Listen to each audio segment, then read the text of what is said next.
BP चाहिँ नि यतिमै चाहिँ सीमित हुनुहुन्न, त्यो तजुर्मा मात्रै सीमित हुनुहुन्न।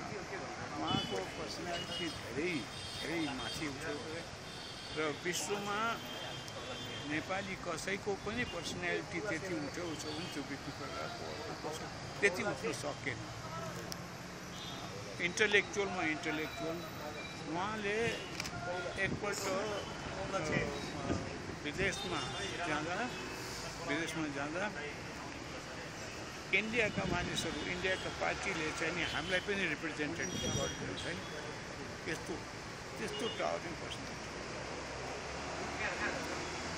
उहाँसँगको सङ्गतलाई अब सम्झाउँछ नेचुरली कुरा चाहिँ। अब यो काम चाहिँ काङ्ग्रेसले गर्नुपर्ने यस्तो गरिराखेको छैन, के भन्नुहुन्छ नेपाली काङ्ग्रेसलाई? किन संस्थागतै चलेन? सबैतिर ध्यान दिनुहोस्। अहिलेको अवस्था जो छ त्यो अवस्थामा काङ्ग्रेसीहरूको ध्यान यतातिर जानु सकेको छैन। तर के भने ढिलिया सुस्ता जस्तो त्यो आफ्नो काङ्ग्रेस पार्टीको अफिसकै नाम नै बिपी नाममा राखे, त्यो चाहिँ नि बिर्सिया चाहिँ छैन, बिर्सन सक्दै सकेको छैन।